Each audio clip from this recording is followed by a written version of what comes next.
we're all in trouble. A future with no cars, automated repossessions, they are taking people's cars left and right. Now, think of a world where car repossessions no longer needed human intervention. Sounds kind of crazy, right? Now, that very thing could be exactly what is happening next, as car makers, they're planning to install these in EVs, and the minute you miss a payment, say goodbye to your car. Does this encourage you to buy that shiny brand new EV? I don't know if that's necessarily a selling point, at least not for a buyer, maybe for the lender. But what am I saying, right? Like, some people are having trouble buying a gas-powered car, and even one of the most reliable and popular brands in the world of autos is not selling as much these days, and the alarms, they are ringing. Americans cannot afford to make car payments anymore, and certainly not $700, $800, $900 car payments, even $1,000 car payments on a monthly basis anymore. Americans are getting tapped out. Credit is tightening to a point where lenders are extremely picky as to who they're actually going to lend to, even if the credit is good. Now, this has in turn flipped the whole script, and we're seeing even more automakers slash prices, and it could only be a matter of time until we see sales like never before. Do you guys have any plans of buying a new car? Maybe a new used car, new to you? But who needs cars anyway if you live within a 15-minute city, right? That's right, guys. We got an update on the plans of the World Economic Forum and Klaus Schwab, as well as the WEF. They're not even trying to hide this anymore. I got all of that and more. Make sure you watch this video to the end. And you guys know how it is on this channel. We get right down to the facts right out the gate. Also, for the best way to invest in gold or silver, check out the links down below in this video. Do you guys think that Toyota makes durable cars? Now, I know that all over the world, some variants of their cars are used for taxis, and it's said that it's a testament of their longevity, as well as,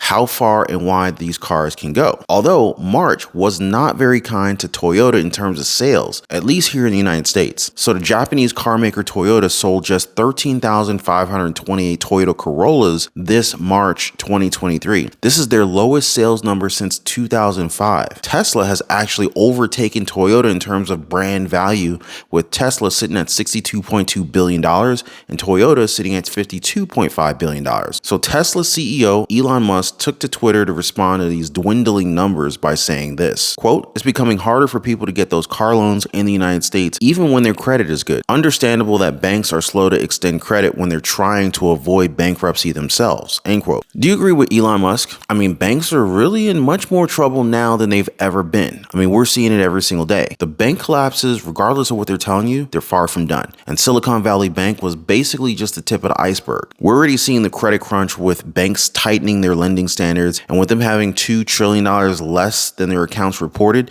it's pretty safe to say that Elon Musk is making a whole lot of sense here. It's honestly kind of terrifying just to think what would happen if bank runs actually did happen, or if banks just suddenly paused all lending altogether. Like, what happens to the economy at that point? What happens to us? Hope you got some cash stashed. And this could be why automakers like Tesla and Ford are now slashing prices, because who's going to be able to afford their products? I mean, just taking on the loan alone, that's going to be a challenge. Tesla's Model Y bestseller just fell below the average price of a new car in the United States, and Ford is following very closely by reducing their price on their Mustang Mach-E, with cuts expected to be between $3,000 and $4,000. Now, at that point, both models are expected to be less than $47,000. Now, the price cuts are very timely, as we all know that repossessions have been going up ever since the start of this year. And now that we're like months into 2023, car repossessions and home foreclosures, they're becoming much more common. So the U.S. foreclosure filings for the first quarter of 2023 is already hitting 95,712. Now, this is 22% higher compared to 2022. And just to really drive the point here, guys,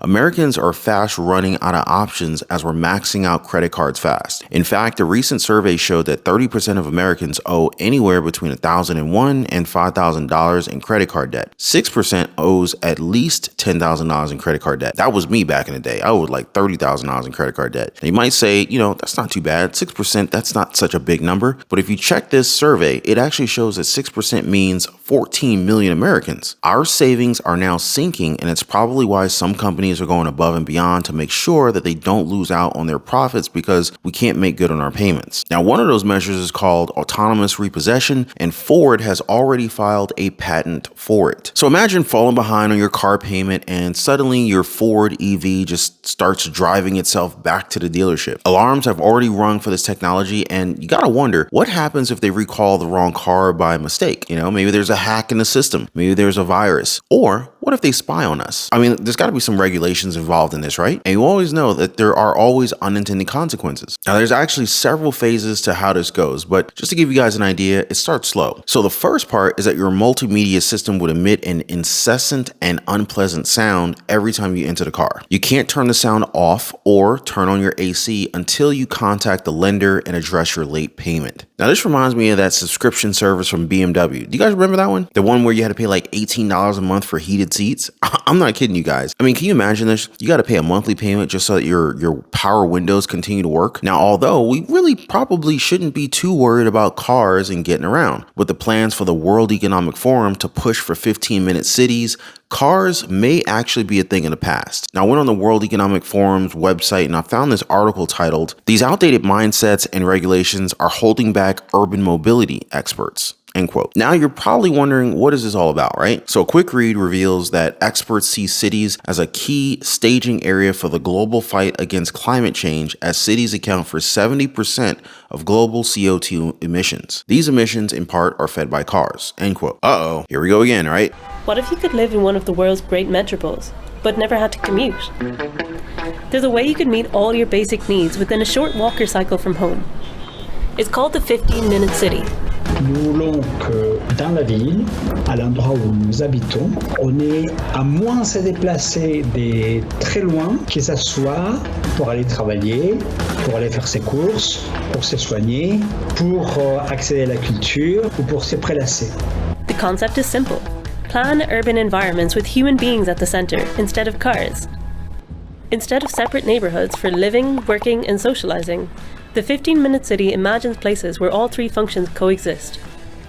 Car parking spots would be turned over to cycle lanes, and existing infrastructure would be transformed into multifunctional spaces. Schools could be used as community centers at night. Disused buildings could be turned into co-working spaces. On veut utiliser un bâtiment beaucoup plus pour qu'il accueille d'autres activités pour lesquelles il a été au départ conçu. On appelle ça la chronotopie. Un lieu, plusieurs usages. Et chaque usage, de nouveau possible. If this all sounds like some kind of lofty utopia, there are actually places trying to take up the idea, like Melbourne and Paris. In fact, it was the centerpiece of Parisian Mayor Anne Hidalgo's successful re-election campaign last year. Écologique, sociale, humaniste pour l'avenir de Paris. Not everyone is enthralled to the idea, though. Critics warn that 15-minute cities could exacerbate existing urban disparities and lead to a kind of tribalism. For others, hyperlocal 15-minute cities could be the answer to solving problems of urban sprawl, while also encouraging community regeneration and green mobility.